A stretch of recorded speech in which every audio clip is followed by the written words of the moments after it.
Hello, welcome No Inches DIY at Aldi today. It's about $7, this head torch.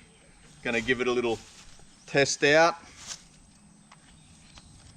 Seems to be a nice fit.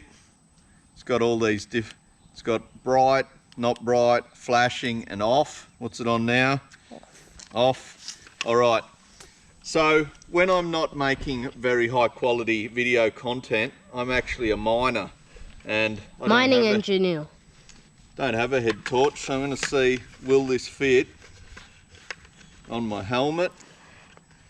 It actually does. So probably all the miners that don't have a good head torch should rush down to Aldi and buy one.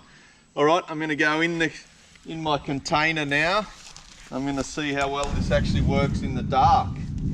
All right, here we are in my very dark shipping container. Let's assume I was on a mine site.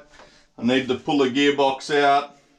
Would this give me sufficient light? I believe it would.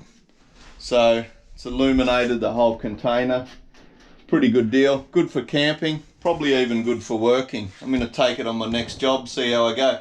All right, $7 review of the head torch.